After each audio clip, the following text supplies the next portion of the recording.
Berakhirnya kegiatan pembelajaran dalam satu tahun pelajaran selalu ditandai dengan pengumuman prestasi belajar, baik itu kelulusan ataupun kenaikan kelas. Dan ini menjadi salah satu momentum yang paling berharga.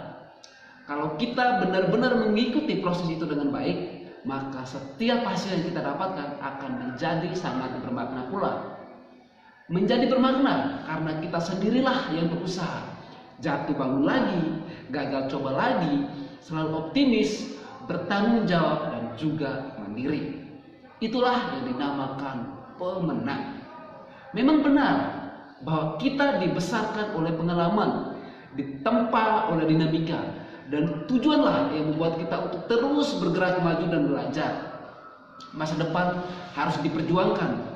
Harapan tidak boleh padam. Sebab sesuatu yang baik telah menanti untuk ditemukan dan dimiliki. Pertanyaannya, sudah siapkah kita? Selamat datang di acara Slammer Inspirasi spesial catatan akhir semester. Halo teman-teman semua, seperti yang tadi sudah disampaikan bahwa hari ini tuh kita akan sharing mengenai catatan akhir semester. Dan di sesi pertama ini sudah hadir di room meeting ada salah satu teman kita namanya Diar Natali. Halo Diar Natali, gimana kabar? Baik, Pak. Oke, luar biasa ya. Oke, Diar, Puji Tuhan baik. kita kan baru saja menerima rapot gitu ya. Dan untuk mencapai ke tahap akhir penerimaan rapot itu kan butuh perjuangan panjang gitu ya selama PJJ. Diar, boleh dong diceritain pengalamannya selama PJJ itu seperti apa aja sih, Diar? Ya, selama PJJ kan banyak tuh suka duka kita. Nah, ada ya aku ceritain dari sukanya dulu nih. Dari sukanya itu waktu aku ngerjain tugas itu banyak, terus bisa sambil dengar-dengar lagu. Lagunya itu ya bebas gitu kan, sesuka. Nah, jadi enjoy belajarnya. Terus yang kedua aku suka bisa sambil ngemil, sambil latihan, sambil ngemil. Terus lebih banyak waktu juga buat lihat-lihat sosial media. Jadi lebih luas untuk dapetin info-info yang aku mau cari untuk jenjang selanjutnya gitu. Terus dukanya ini kangen banget sih diskusi, terus main sama teman, dan kalau saat-saat itu tuh kayak pas lagi ngerjain tugas. Kerja Nah, kelompok bareng gitu ya? gak tau kenapa, iya selalu bareng kan biasanya. Nah, kalau sendiri itu biasanya jadi kayak males, bosen. Tapi kalau bareng-bareng itu kayak entah dari mana niatnya ada gitu. Kayak pernah waktu itu ngerjain satu tugas bareng sama temen ke rumah temen gitu, dan itu tuh cepat selesainya dibanding Dar sendiri itu ibaratkan kayak cuman ya full buat diri sendiri gitu waktunya. Pas Nah pulang, terus pas pulang-pulangnya, kok tadi kerja tugasnya bareng teman kok kayak berasanya cepat banget gitu ya? iya, nah terus lumayan susah juga buat nanya atau enggak interaksi sama guru-guru gitu, kayak kurang kurang fast respon, terus lama dijawabnya gitu. Terus kayak kangen jajanan kantin. Oh, gitu ya? Jadi kalau misalnya nih kan kangen jajanan kantin tuh. Nah, kalau misalnya aku ke sekolah kayak buat ada acara penting gitu di sekolah, kan pulangnya selalu ada kayak tukang es krim di depan tuh. Nah, itu kadang ya walaupun yang di kantin nggak buka, tapi di rumah itu, dekat rumah kan ada yang jajanannya sama kayak kantin. Itu tuh kayak ngobatin rasa kangen gitu loh. Begitu, oh, luar biasa. Oke, Diar, nih Pak Edi mau nanya nih ya. Kan tiap orang itu kan tadi mungkin sudah disampaikan kayak nggak pernah ketemu teman dan bla bla segala macamnya. Tapi Pak Edi mau nanya ini, Diar, pernah nggak mengalami masa, kan selama PJ itu kan tiap orang itu kan punya cerita berbeda. Ya katakanlah masa pasang surut. Pasangnya itu ketika lagi semangatnya ikut PJJ ada tugas selalu dibereskan. Nah, kalau masa surutnya itu kira-kira seperti apa yang Diar pernah alami gitu?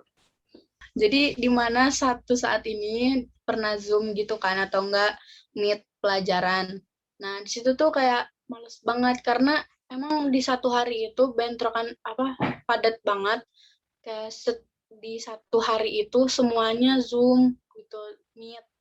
Terus tugas juga pasti kan numpuk. Nah, jadi otomatis males. Jadi ditinggal sebentar tugasnya, udah gitu kerjainnya sorean gitu. Gitu. Oke, Der. Pak Edi pengen lebih gali lebih dalam lagi nih. Nah, kan tiap orang tuh kan punya permasalahan atau kendala selama PJJ itu kan beda-beda ya. Pak Edi yakin Der sekalipun pastilah ada hal-hal yang mengganggu proses pembelajarannya. Nah, misalkan ketika ada masalah nih, sampai-sampai dia nggak bisa ikut meet atau tugas mau nggak mau harus ditunggakin karena ada masalah tadi. Nah, kira-kira gimana tuh cara dia untuk mengatasi permasalahan yang dia sering alami gitu? Mengatasi permasalahan kayak males belajar gitu. Ya, boleh. Terus sih dia lebih kayak cari makanan, terus ya kayak lebih ngemil, udah gitu putar instrumen kafe atau instrumen alam. Itu tuh ningkatin mood buat belajar. Terus juga aku suka ninggalin bentar tugasnya buat ya ilangin stresnya dikit. Terus pergi keluar jalan sebentar, udah gitu ya kerjain lagi. Oke, Dar, kalau itu soal gimana cara menyelesaikan masalah, luar biasa ya. Tapi Pak Edi pengen nanya satu hal nih. Apa sih pengalaman yang paling berharga selama PJJ dan mungkin bagi Dar tuh, wah ini tuh sesuatu yang bagi saya tuh ini tuh kayak bermakna sekali, sangat bernilai dan mungkin sangat membekas gitu di pikiran, di hati kita gitu ya. Pengalaman yang paling berharga kira-kira apa? Waktu sih, Pak. Waktu. Waktunya seperti apa, Dar? Bisa dijabarkan? Waktunya tuh kayak kalau tenggat, misalnya kita punya waktu 2 jam. Itu tuh benar-benar kita harus gunain biar semua tuh nggak numpuk kalau misalnya ada kerjaan lagi setelah itu. Jadi dari PJJ ini aku belajar kayak waktu itu tuh penting banget loh. Jadi lebih suka buat jadwal gitu. Nah, Dera, benar sih ya. Kalau memang waktu itu kadang-kadang kita bangun pagi, habis itu siap diri untuk PJJ, kaget udah istirahat. Ikut meet lagi, udah ada tugas, kaget udah mau jam 11.55, udah mau pulang ya. Waktu itu emang berasa, jangankan kalian di rumah ya, Bapak Ibu guru di sekolah tuh juga merasa demikian gitu ya. Kaget datang pagi ke sekolah, kaget udah jam 11.55, siap diri untuk nanti ya ngingetin lagi tugas-tugas jam 2 pulang. Oke, biar satu hal terakhir Pak Edi pengen nanya ini.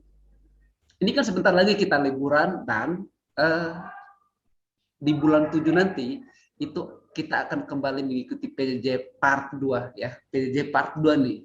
Nah, kira-kira ada nggak sih persiapan-persiapan ataupun hal yang mau diperbaiki, ditingkatkan atau mungkin semacam jurus jitu dari DR untuk mempersiapkan diri terlebih di tahun pelajaran baru ini, kira-kira apa sih yang sudah direncanakan gitu?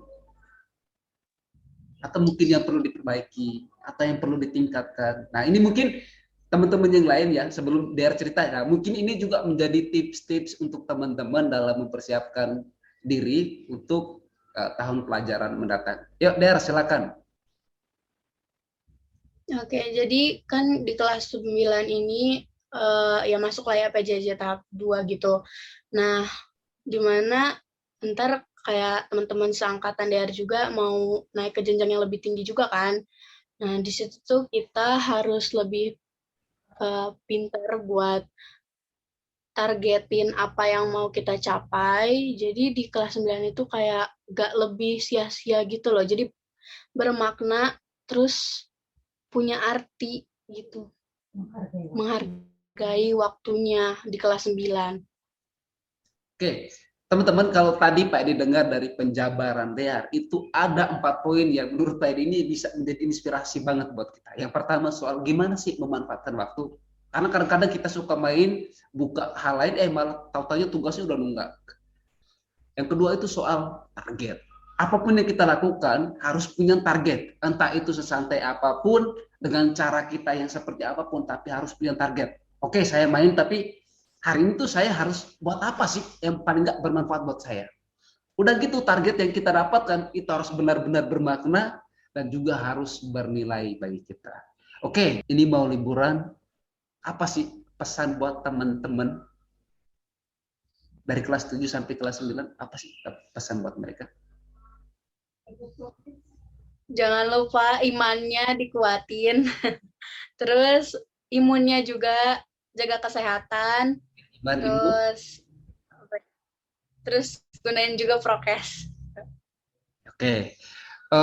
Lalu yang berikut ya, memang benar ya tadi disampaikan oleh dia. Mungkin selama ini ya ada yang kesel dihubungi terus oleh bapak ibu guru wali kelas, guru mapel, tugas mana segala macam. Tapi satu hal yang dilakukan oleh bapak ibu guru itu semata-mata untuk kalian. Ya karena tadi seperti yang dia sampaikan tadi ya, kadang-kadang kita waktu yang sebentar itu ternyata berdampak yang sangat besar. Keasikan buka mungkin Instagram, tahu-taunya tugasnya udah banyak banget nih yang nunggak. Ketika udah banyak, pusing. Ketika ditagih oleh bapak ibu guru karena tugasnya udah nunggak, akhirnya kerjanya asal jadi, asal kelar.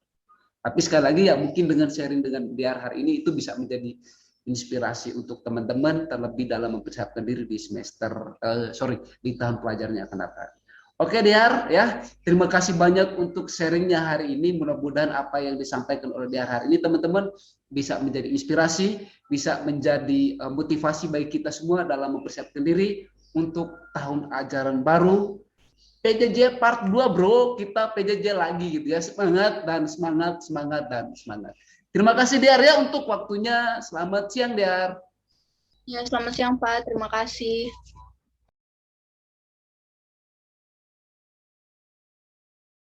Anak-anak tentunya banyak hal yang telah kita lalui bersama dalam pembelajaran PJJ ini, di mana beberapa hal yang kita temui dan pengalaman Ibu dalam melaksanakan PJJ bersama-sama ini adalah satu, Ibu harus mempunyai hati yang sabar dan seluas samudera. Mengapa? Karena Ibu harus menunggu tugas-tugas kalian dan juga kegiatan dalam PJJ yang mungkin kalian terkendala beberapa teknis. Yang pertama mungkin karena penggunaan HP yang tidak memadai, jaringan internet yang tidak stabil, dan itu kami memberikan pelayanan, melakukan komunikasi yang erat, yang terus-menerus antara anak, orang tua, guru mapel, dan juga BK, di mana kita berbicara mengapa hal itu terjadi. Nah, ternyata ada beberapa faktor anak-anak seperti saya sebutkan tadi. Anak-anak, hari ini hasilnya bisa kalian ketahui bagaimana kedisiplinan kalian dalam menjalankan PJJ selama 1 tahun ini. Nah, anak-anak, demikian. Selamat untuk kenaikan kelasnya, selamat liburan, dan tetap semangat.